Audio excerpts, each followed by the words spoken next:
Hello guys, welcome back to another video. ഇന്നത്തെ വീഡിയോയിൽ ഞാൻ എൻ്റെ ഒരു ദിവസത്തെ സ്റ്റഡി വ്ളോഗാണ് കാണിക്കുന്നത്. അപ്പം പബ്ലിക് എക്സാമൊക്കെ അടുത്തെത്തി. അപ്പം ഫസ്റ്റ് ഇംഗ്ലീഷാണ്. സോ ഇന്ന് ഫുള്ള് ഇംഗ്ലീഷ് പഠിക്കാൻ വിചാരിച്ച്. അപ്പോൾ ഞാൻ എങ്ങനെയാണ് പഠിക്കുന്നത്, അങ്ങനെയുള്ള ഓരോ കാര്യങ്ങളൊക്കെ നിങ്ങളെയും കൂടി കാണിക്കാൻ വിചാരിച്ച്. പഠിക്കാൻ ഇരിക്കുന്നവർക്കൊരു മോട്ടിവേഷനും കൂടി ആയിക്കോട്ടെ വിചാരിച്ചിട്ടാണ് ഈ വീഡിയോ. സോ ഫസ്റ്റ് തന്നെ ഞാൻ എനിക്കറിയാത്ത പക്ഷേ നല്ല വെയിറ്റേജ് ഉള്ള ഒരു ചാപ്റ്റർ എടുത്തിട്ടുണ്ട്, ഒരു യൂണിറ്റ് എടുത്തിട്ടുണ്ട്. അതിൽ 3 ചാപ്റ്റേഴ്സാണ് വരുന്നത്. ഏറ്റവും കൂടുതൽ വെയിറ്റേജ് ഉള്ള പാടാണിത് കേട്ടോ. പക്ഷേ എനിക്കിത് അറിയില്ലായിരുന്നു. അപ്പോൾ ഞാൻ ആദ്യം തന്നെ അതിലുള്ള ആ യൂണിറ്റിലുള്ള ഫസ്റ്റ് ചാപ്റ്റർ ഒന്ന് ടെക്സ്റ്റ് വായിക്കുകയാണ്. ഒന്ന് പെട്ടെന്ന് മനസ്സിലാക്കിയെടുക്കാൻ വേണ്ടിയിട്ടാണ് ഞാൻ ടെക്സ്റ്റ് വായിച്ചത്. പിന്നെ ഞാൻ അതിനുശേഷം യൂട്യൂബിൽ അതിൻ്റെ ഒരു ക്ലാസ് കണ്ടിട്ടുണ്ടായിരുന്നു. കുറച്ച് ടഫായിട്ടുള്ള ഇംഗ്ലീഷ് ആയിരുന്നു ആ ചാപ്റ്ററിലുള്ളത്. അതുകൊണ്ട് തന്നെ ഞാൻ വായിച്ചപ്പോൾ എനിക്ക് അധികം ഒന്നും മനസ്സിലായിട്ടില്ല. പിന്നെ ഞാൻ കേട്ട ക്ലാസ്സിൽ ലൈൻ ബൈ ലൈൻ ആയിട്ട് എല്ലാ ഇതും നല്ല വിശദമായിട്ട് എടുത്തിരുന്നു. അതുകൊണ്ട് തന്നെ നല്ല മനസ്സിലായി. ഇംഗ്ലീഷ് ടെക്സ്റ്റ് വായിക്കുന്നതും അതുപോലെ തന്നെ ലൈൻ ബൈ ലൈൻ അർത്ഥം മനസ്സിലാക്കി വെക്കുന്നതും ഭയങ്കര ഇമ്പോർട്ടൻ്റ് ആണ്. ബിക്കോസ് എഡിറ്റിങ്ങിലൊക്കെ ചിലപ്പോൾ നമുക്ക് ടെക്സ്റ്റ് എന്നുള്ള ഭാഗം അതേപോലെയൊക്കെ തരും. അപ്പോൾ നമ്മൾ വായിച്ചിട്ടുണ്ടെങ്കിൽ നമുക്ക് അത് മനസ്സിലാക്കാൻ പറ്റും. ഇനി അതെല്ലാം ഉണ്ടെങ്കിൽ പാസേജ് ക്വസ്റ്റ്യൻസ് ആണെങ്കിലും നമുക്ക് ഏത് ഭാഗമാണെന്ന് മനസ്സിലാക്കണമെങ്കിൽ ടെക്സ്റ്റ് വായിക്കണം. ചിലപ്പോൾ 1-2 ലൈനൊക്കെ ആക്കി തരിക. അപ്പോൾ ഇത് ഏത് പാടാണെന്ന് മാത്രമേ നമുക്ക് അങ്ങനെ മനസ്സിലാക്കാൻ പറ്റുള്ളൂ. നല്ല ടെക്സ്റ്റ് വായിച്ച ഒരാൾക്ക് അത് എന്താണ് ആ വരികളിൽ ഉള്ള അർത്ഥം എന്നുള്ളത് മനസ്സിലാക്കാൻ പറ്റുള്ളൂ. സോ പിന്നെ ക്ലാസ് ആയിട്ട് കഴിഞ്ഞതിന് ശേഷം ഞാൻ അതിൻ്റെ സമ്മറി ഒരു ക്ലാസ് നോക്കി എഴുതിയെടുക്കുകയാണ്. സമ്മറി എഴുതിയെടുക്കുന്നതിൻ്റെ ഒരു ഉദ്ദേശം പറഞ്ഞാൽ ആ പാഠത്തിലുള്ള എന്താണെന്ന് നമുക്കൊന്ന് ചുരുക്കി മനസ്സിലാക്കാൻ പറ്റും. എക്സാമിൻ്റെ അന്ന് രാവിലെയൊക്കെ ആണെങ്കിൽ നമുക്കൊന്ന് ജസ്റ്റ് എടുത്ത് എല്ലാം ഒന്ന് സമ്മറി ഒന്ന് ഓടിച്ചു പോകാം. പിന്നെ അതുപോലെ തന്നെ ഏത് ഡിസ്കോഴ്സ് ചോദിച്ചാലും, സ്പീച്ച് ആയാലും അങ്ങനെ ഒരു പാഠത്തിനെ പറ്റി എന്ത് ഡിസ്കോഴ്സ് ചോദിച്ചാലും അതിൻ്റെ ഇടയിലൊക്കെ നമുക്ക് ഈ സമ്മറികൾ ഇങ്ങനെ തിരികെ കൊടുക്കാൻ പറ്റും. ഇങ്ങനെ സമ്മറി എഴുതിയെടുക്കണം എന്നൊന്നുമില്ല, സ്ക്രീൻഷോട്ടൊക്കെ എടുത്ത് വെച്ചാലും മതി. പക്ഷേ ഞാൻ എക്സാമിന് എഴുതി ശീലിക്കാൻ വേണ്ടിയിട്ടാണ് ഞാൻ എഴുതുന്നത്.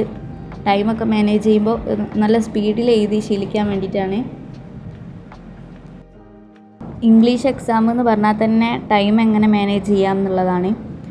ബിക്കോസ് നമ്മളെ ഇംഗ്ലീഷ് എക്സാമിലൂടെ നമ്മളെ ഇംഗ്ലീഷ് എന്തായാലും അളന്നെടുക്കാൻ പറ്റില്ല. ബിക്കോസ് നമുക്ക് ആലോചിച്ച് എഴുതാനുള്ള സമയമൊന്നും നമ്മളെ ഇംഗ്ലീഷ് എക്സാമിനില്ല. സോ നമ്മൾ എത്രത്തോളം ടൈം മാനേജ് ചെയ്യുന്നു, എത്രത്തോളം എഫക്റ്റീവായിട്ട് കുറഞ്ഞ ടൈമിനുള്ളിൽ എഴുതി തീർക്കാൻ പറ്റുന്നു എന്നുള്ളതാണ് ഈ എക്സാമിൽ. അപ്പോൾ നല്ലോണം എഴുതി ശീലിക്കുക, അതുപോലെ തന്നെ പഠിക്കുക. കാണാതെ തന്നെ പഠിക്കേണ്ടി വരും. ബിക്കോസ് നമുക്ക് നല്ല വേർഡ്സൊക്കെ ഉണ്ടാക്കി എഴുതണമെങ്കിൽ നമുക്ക് കുറച്ച് നേരം ആലോചിക്കാനൊക്കെ വേണ്ടി വരും.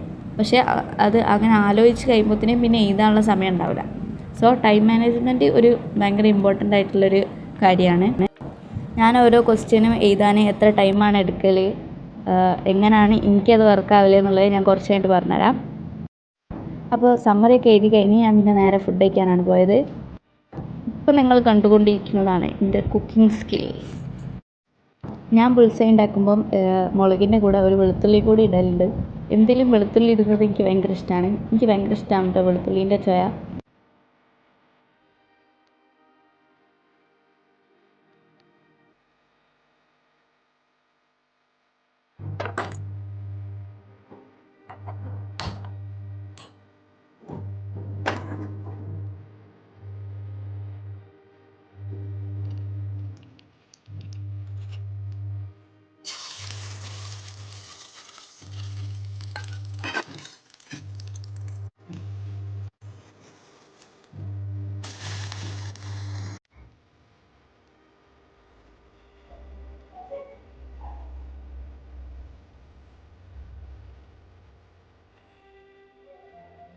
Thus having discovered behind your discoveries and observed disturbance that occur in some mental illness. Second of all, one can has led people to believe that any ailment, infirmity or physique can be relieved by taking active. At the first sign of nervousness, they try practice. Mental drugs now advertise painkillers, amphetamines, and other mood-altering drugs. Doctors prescribe them, and the public expects miracles from them.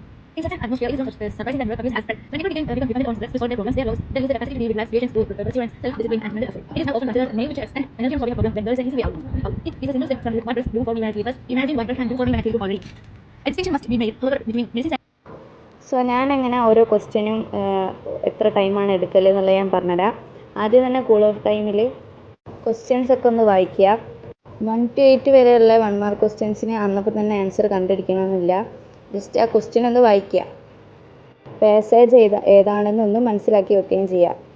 പിന്നെ 2 mark ക്വസ്റ്റ്യൻസിനൊക്കെ just ഒരു 2 points മതിയാവും 2 mark ക്വസ്റ്റ്യൻസിന്. അത് ആ 2 point നമുക്ക് അന്നപ്പോൾ ഓർമ്മ വരികയാണെങ്കിൽ അതൊന്ന് just അവിടെ പെൻസിൽ കൊണ്ടൊന്ന് ചെറുതായിട്ടൊന്ന് നോട്ട് ചെയ്ത് വെക്കുക. വിശദീകരിച്ച് തന്നെ ക്വസ്റ്റ്യൻ പേപ്പറിൽ എഴുതണമെന്നില്ല, ജസ്റ്റ് ഒന്ന് നോട്ട് ചെയ്ത് വെക്കുക നമുക്കൊന്ന് ഓർമ്മ വരാൻ വേണ്ടി. അതുപോലെ തന്നെ ബാക്കിയുള്ള ക്വസ്റ്റ്യൻസ് ഒക്കെ വായിക്കുക. ആ 15 മിനിറ്റ്സിനുള്ളിൽ എല്ലാ ക്വസ്റ്റ്യനും വായിക്കുക. എന്നിട്ട് ഏതിനൊക്കെയാണ് നമ്മൾ ആൻസർ ചെയ്യാൻ പോകുന്നത് എന്നുള്ളത് നമ്മൾ ആദ്യം തന്നെ ഒന്ന് മാർക്ക് ചെയ്തിടുക. ഓരോ ക്വസ്റ്റ്യൻ നമ്പറിൻ്റെ അടുത്ത് ഒന്ന് മാർക്ക് ചെയ്തിടുക. അതുപോലെ തന്നെ ആദ്യം ഏത് എഴുതണം, പിന്നെ ഏത് എഴുതണം, അങ്ങനെ ആ ഒരു ഓർഡറിൽ. അതായത് ഇപ്പോൾ നമുക്ക് ഏറ്റവും നന്നായിട്ട് അറിയുന്ന ആൻസർ ഉണ്ടാവില്ലേ. ഇപ്പോൾ 4 മാർക്ക് ആണെങ്കിൽ തന്നെ ഇപ്പോൾ ക്യാരക്ടർ സ്കെച്ചൊക്കെ ചോദിക്കുകയാണെങ്കിൽ നമ്മൾ ആദ്യം നല്ല പഠിച്ച് വെച്ചാൽ നമുക്ക് നല്ലതായിട്ട് ഓർമ്മയുള്ള ക്യാരക്ടർ സ്കെച്ചൊക്കെ ഉണ്ടാവും. അതിൻ്റെ നേരെ നമ്മൾ എന്ത് ചെയ്യുക, ആദ്യം എഴുതാനുള്ളതായതുകൊണ്ട് അതിന് എ എന്നിട്ടേക്കുക.